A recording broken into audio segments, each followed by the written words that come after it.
So how do you see the role of city government? City government has actually a limited role in providing all the services that cities do. Look outside here. We do streets, we do street lighting, we do parks, and we do land use. The biggest thing we do is land use. I was just in talking to the owner of this cafe. He's just got a liquor license. He's now actually changing it from a coffee shop into a place that can serve alcohol. For him to do that, he had to go through miles of red tape. It was a very long, tough process. He's been working on it for about 3 years. That's what cities do. All those kinds of things that affect the way we live our lives every single day. If you were mayor during the Occupy protest, how do you think you would have handled things differently? I would not have let the first tent get set up. The protest is fine, but the tents are not. Experience shows that exactly what has happened always happens in these tent cities, which that they start off with fairly, benevolent purpose. People have good motives, but they deteriorate. And this one has deteriorated completely, ending, or I should say culminating on the weekend with the death of this girl, Ashley Gow, a 23-year-old girl, same age as my son. It's just such a sad, sad thing to happen. And I've spoken to the dad, and he has spoken to the media, and it is the tent city. It was her being there. He said if the tent city wasn't there, his daughter would be alive. So you see the city, Gregor, by dithering on this and not taking decisive action at the front end and telling people, oh, you can stay forever, that just let people stay forever. And it's gotten harder and harder. City has a no tents policy. We should have followed our no tents policy. Between 2009 and June 2011, you voted no 9 times on major planning and rezoning issues brought before council. Can you qualify your record on development? Oh, yes. Okay. All right. Yeah. I am very strongly pro-development in Vancouver. The only real way to have housing affordability is to allow supply to be built. You have to do it right, and you have to do it in the right places. So downtown, if we can get more height downtown, I'm very supportive of that. We just did a piece in Southeast Vancouver where we could have had a lot more height, was strongly in support of that.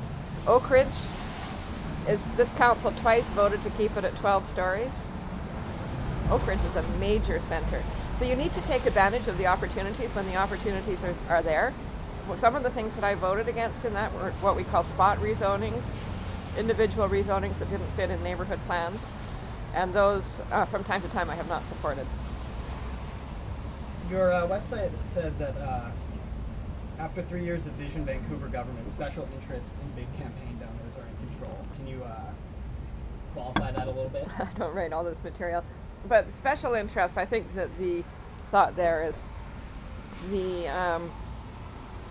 bike lanes is an issue I think people are referring to, which is the downtown bike lanes went in as a trial. They're not treated as a trial. And the consultation on them was weak. So I'm a cyclist. We have a lot of bike lanes all around the city. And the NPA put in 400 kilometers of bike lanes. It's the downtown bike lanes which have really caused this sort of conflict and caused problems in the bike lane program. So I don't support, I support putting in facilities that work, and I want to have good facilities in the city. So I think that's one of the things that's referring to. You said before that you would remove some of the bike lanes and elected. Is that still the case? I'm sorry? You said before that you would remove some of the bike lanes if elected. No, I did not. I said no. I did not say it like that. What I said was, I'm going to do an independent review. I want to fix what can be fixed. If there's pieces that can't be fixed, they need to come out. I'm not really, let's just wait and see. But I want to see what all the problems are. I want a detailed review of the problems and the things that are bothering people. Okay. Your campaign managers, I've read, plan to raise close to $2 million in this election, which is supposed to be a new record, not only in Vancouver, but in Canada. What do you think this will do to public perceptions of the NPA and politics in Vancouver more generally? Your campaign managers, Campaign Research Incorporated, plan to raise close to $2 million for this year's election. What do you think that'll do to people's perceptions of the NPA, as well as politics in Vancouver more generally? Well, I would think Vision Vancouver is aiming to raise about the same. I think in the last election we both raised pretty much the same amounts, and I think it was somewhere in the vicinity of I don't remember now. 1.5 million or so, 2 million, and then 1.6. one. We each raised about 1.6 last time. Mm-hmm. Is that about what it was? Yeah. Yeah. I believe so. And I would think that they're aiming to raise about the same amount this time. So I don't see a lot of difference between the two major parties. Do you think that election spending should be capped? I think if campaign spending were to be capped, that is a provincial matter. It has to come through with agreement from all the municipalities in the province. I'm certainly not opposed to it. Mm-hmm. You know, some of the numbers are quite big, and the public does start to get a negative perception, but it has to be a level playing field, obviously. People have characterized your campaign ads as negative. What do you think the point of harping on something like backyard chicken coops is? I'm focusing on all the positive things the NPA is going to do, keeping taxes low, building a streetcar, allowing St. Paul's Hospital to get built, putting in funding for cultural facilities, putting in an arts endowment, building the South Vancouver Senior Centre. I have so many positive things. So have a look at our platform, npavancouver.ca. We have an extremely positive agenda. The average cost of a detached house in Vancouver is nearing $1.1 million. How would an NPA government control the cost of housing? I think you have to take detached houses out of that question, because we cannot make detached houses more affordable. The supply of them is getting smaller every year, not bigger.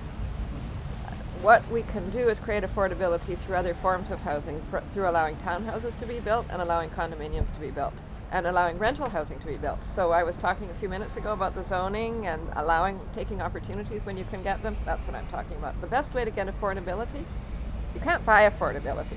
The only real way to get affordability is to increase housing supply. Some people at Ubyssey and on the Metro Vancouver board have argued that Ubyssey should have its seat on the TransLink Mayor's Council, as it's the second largest transit destination in Vancouver. Do you agree with this? Well, Ubyssey is unincorporated right now.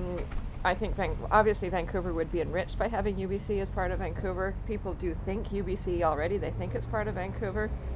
I would like to be lobbying for Ubyssey on these kinds of issues.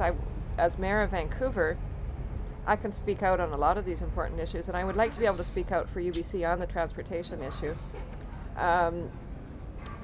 If you're not a municipality, I think UBC at some point, I don't even think, UBC, let me say it even more definitely, UBC needs to decide what its governance is going to be.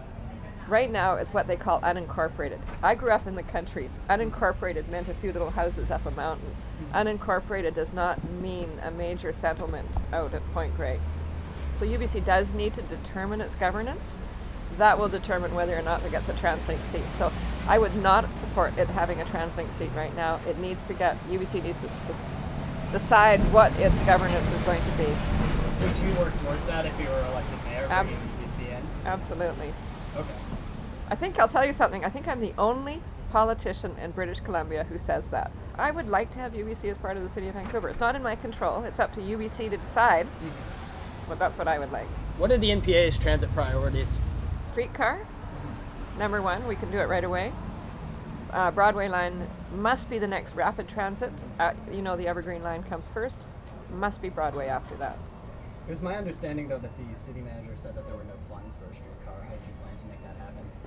City manager, I won't comment on what she said. I know how to put funds together for it. You see, this current team at City Hall doesn't believe in public-private partnerships. I do.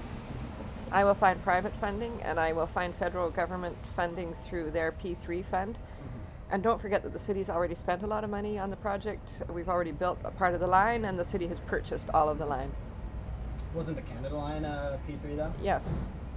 And was that Vision or the NPA? Vision voted against the Canada line. Okay.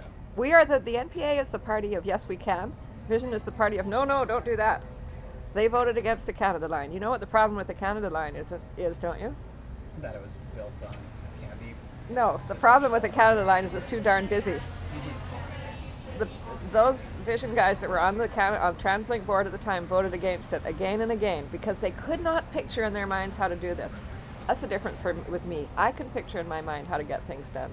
In the debate on Monday, both you and Mayor Robertson said that homelessness would be eliminated by 2015. Do you really believe that? Well, I think the question was, can street homelessness be ended? Yes, I do believe we can get people indoors. But there's always a little bit of a roll, well, it's not a roll of the dice really, but people come to Vancouver, we don't know, and we can't control how many more people might come here. So if you're looking at the population, the street population we have right now, can we help them move indoors? Absolutely. What if another 1,000 people arrived and started sleeping outside? That would be a challenge. My goal, though, and you heard me the other night, the NPA has got a very solid record on building housing. That's my goal. Get those housing units built. Gregor actually hasn't built any new housing at all. It's all projects that we initiated. So I need to come back in, finish off those projects that aren't built yet, and help get people into housing. Housing. One of the most, to me, shocking things that these guys did was change the goal from homelessness, ending homelessness, to ending street homelessness.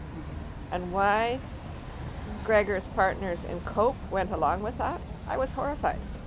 I mean, just think about it. Can you imagine? Why would you want to solve street homelessness when the goal had been to solve homelessness? So the debate between you and Mayor Robertson on Monday seemed to have gotten a little bit out of hand. Did you have any comment on that?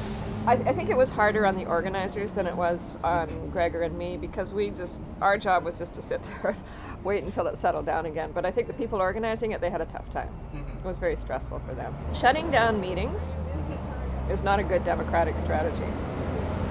And I've got to tell you, the Occupy people, I lost a lot of respect for them that night for attempting to shut down a meeting.